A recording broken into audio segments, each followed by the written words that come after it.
ഇപ്പോൾ മുതിർന്ന മാധ്യമപ്രവർത്തകൻ എ സജീവൻ ഈ ഘട്ടത്തിൽ നമ്മോടൊപ്പം ചേരുകയാണ്. ശ്രീ സജീവൻ, അതായത് ഈ ശശി തരൂർ എന്ന ഭീഷണി ഇടയ്ക്ക് ഉയരുമ്പോൾ തന്നെ വി ഡി സതീശൻ വല്ലാതെ അസ്വസ്ഥനായിരുന്നു. ലീഗ് മുനമ്പവും ഒക്കെയായി ബന്ധപ്പെട്ട് ലീഗിലെ വലിയൊരു വിഭാഗം സതീശനെതിരായി കഴിഞ്ഞു.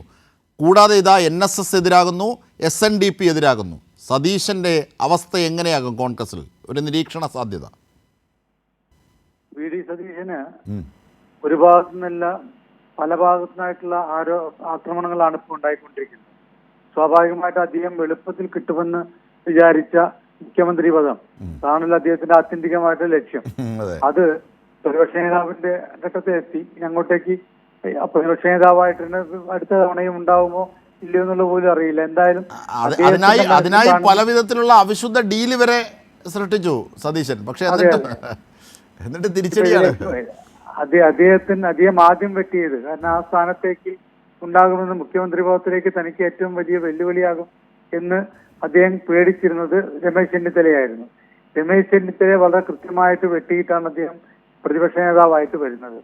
ആ പ്രതിപക്ഷ നേതാവായിട്ട് വന്നു കഴിഞ്ഞാൽ സ്വാഭാവികമായിട്ടും അടുത്ത ഒരു തവണ UDF അധികാരം കിട്ടുകയാണെങ്കിൽ മുഖ്യമന്ത്രി പദത്തിലേക്ക് മറ്റാരുമില്ല എന്ന് ഉറപ്പിച്ച് നിൽക്കുന്നതിനിടയിലാണ് ഇപ്പോൾ ഓരോരോ പക്ഷങ്ങൾ, ഓരോരോ വിഭാഗങ്ങളും സമുദായങ്ങളും ഒക്കെ സതീശനെ കൈവിടുന്നത്. സ്വാഭാവികമായിട്ടും അത് അദ്ദേഹത്തിന്റെ രാഷ്ട്രീയമായിട്ടുള്ള പക്വതക്കുറവിന്റെ ഭാഗം കൂടിയാണ്. കാരണം അദ്ദേഹം പ്രതികരിക്കുമ്പോൾ എങ്ങനെയൊക്കെ പ്രതികരിക്കണമെന്ന് കൃത്യമായിട്ട് അറിയില്ല. തന്ത്രപരമായിട്ട് തന്റെ സ്ഥാനം നഷ്ടപ്പെടാത്ത രൂപത്തിൽ പ്രതികരിക്കാൻ കഴിയാത്തതിന്റെ പേരിലാണ്. നമുക്കറിയാം മുനമ്പത്തിന്റെ കാര്യത്തിൽ, മുനമ്പം എന്ന വിഷയത്തില് ഒരു കാര്യമില്ലാതെയാണ് അദ്ദേഹം എടുത്തിയാടിയിട്ട് അത് വഖഫ് ഭൂമിയല്ല എന്ന് പ്രഖ്യാപിച്ചു. അതോടുകൂടിയിട്ട് അത് ലീഗ് അദ്ദേഹത്തിന് ശത്രുപക്ഷത്തായി കഴിഞ്ഞു.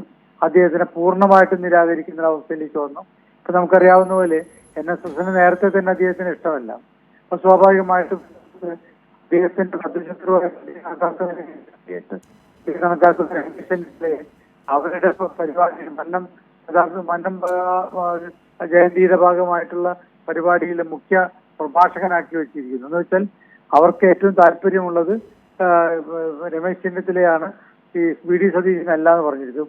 വെള്ളാപ്പള്ളി നടേശന്റെ കാര്യത്തിൽ നമുക്കറിയാം. ഇപ്പോ ഇതിലെ കേരളത്തിലെ പ്രധാന സമുദായങ്ങൾ മുഴുവൻ കോൺഗ്രസിനെ ഏതെങ്കിലുമൊക്കെ തരത്തിൽ സഹായിക്കുമെന്ന് കരുതുന്ന സമുദായങ്ങൾ മുഴുവൻ വി ഡി സതീശനെതിരായിരിക്കുന്നുള്ള കാര്യവും ഏറ്റവും പ്രധാനപ്പെട്ടതാണ്. അത് കോൺഗ്രസിന്റെ ഇനി എന്തെങ്കിലും സാധ്യതകൾ ഉണ്ടെങ്കിൽ പോലും വി ഡി സതീശന്റെ അദ്ദേഹം മോഹിക്കുന്ന പദവിയിലേക്ക്, അല്ലെങ്കിൽ അത് കിട്ടിയില്ലെങ്കിൽ ഇപ്പോഴത്തെ പ്രതിപക്ഷ നേതാവിന്റെ പദവിയിലേക്ക് പോലും ഇനി ഒരു തവണ വരാനുള്ള സാധ്യത ഇല്ലാതാക്കുന്നു എന്നാണ് ഈ കാര്യങ്ങളൊക്കെ നമ്മൾ ബോധ്യപ്പെടുത്തുന്നത്. തീർച്ചയായും എ സജീവനാണ് ഇതിൻ്റെ നിരീക്ഷണം പങ്കുവെക്കുന്നത്. എന്തായിരുന്നാലും ഷാജഹാനിലേക്ക് കൂടി ഒന്ന് പോയാൽ, ഷാജി നേരത്തെ പറഞ്ഞു വന്നത് ഈ NSSൻ്റെ താല്പര്യങ്ങൾ സതീശനെതിരാണ്. നേരത്തെ തന്നെ അറിയാം, അത് മന്നം ജയന്തിയിലൂടെ പ്രതിഫലിക്കുകയാണ്. അവിടെ ചെന്നിത്തലയ്ക്കാണ് അവർ കൂടുതൽ കോൺഗ്രസിൽ സ്വാഗതം അരുളുന്നത്. മാത്രമല്ല, ചെന്നിത്തലയുമായി ഉണ്ടായിരുന്ന പല വിധത്തിലുള്ള അകൽച്ച മാറ്റാൻ NSS തയ്യാറാകുന്നു എന്നുള്ളതാണ്. അതിന് പിന്നാലെയാണ് SNDP കൂടി കേരളത്തിലെ ഒരു പ്രബല സമുദായത്തിൻ്റെ സാമുദായിക സംഘടന എന്ന നിലയിൽ SNDP കൂടി രംഗത്തുനിന്ന്. അതാണ് വെള്ളാപ്പള്ളിയുടെ വാക്കുകൾ സൂചിപ്പിക്കുന്നത്, അല്ലേ ഷാജി? തീർച്ചയായിട്ടും അജിൻ ഷാദെ, നമുക്കറിയാം ഇക്കഴിഞ്ഞ ഉപതെരഞ്ഞെടുപ്പുകളിൽ പോലും കോൺഗ്രസിന്റെ സ്ഥാനാർത്ഥികളെ കാണാൻ പോലും SNDP യോഗം ജനറൽ സെക്രട്ടറി തയ്യാറായിരുന്നില്ല. കാര്യം അത്രത്തോളം എതിർപ്പാണ് കോൺഗ്രസ് നേതൃത്വവുമായിട്ട് വെള്ളാപ്പള്ളി നടേശനുള്ളത്. അതിനിടയിലാണ് ശിവഗിരി തീർത്ഥയാത്രയ്ക്ക് വൈക്കത്ത് നിന്നും ഉള്ള ഉദ്ഘാടനത്തിനായി രമേശ് ചെന്നിത്തലയെ ക്ഷണിച്ചിരിക്കുന്നത്. അതിന് വെള്ളാപ്പള്ളി പറഞ്ഞത് കോൺഗ്രസിൽ വളരെയധികം സൗഹൃദം പുലർത്തുന്ന SNDP നേതൃത്വവുമായി സൗഹൃദം പുലർത്തുന്ന ഒരു നേതാവ് രമേശ് ചെന്നിത്തലയാണ്. മറ്റുള്ളവരൊക്കെ തന്നെ പല ഘട്ടങ്ങളിലും തന്നെയും തന്റെ സമുദായത്തെയും ഒറ്റപ്പെടുത്താനാണ് ശ്രമിച്ചത്. അങ്ങനെയുള്ളവരുമായിട്ട് യാതൊരു സൗഹൃദവുമില്ല. എന്തൊക്കെയായാലും കോൺഗ്രസിലെ നിലവിലെ സാഹചര്യത്തിൽ പരിചയ സമ്പത്ത് കൊണ്ട് പോലും മുഖ്യമന്ത്രി സ്ഥാനം അത്തരം ഒരു സാധ്യത ഇല്ല എന്ന് അദ്ദേഹം പറയുകയാണ്. അങ്ങനെ വന്നാൽ പോലും അതിന് യോഗ്യനായിട്ടുള്ളത് രമേശ് ചെന്നിത്തലയാണ്. മറ്റ് 5 പേരാണ് ഇപ്പോൾ മുഖ്യമന്ത്രിയാകാൻ നിൽക്കുന്നത്.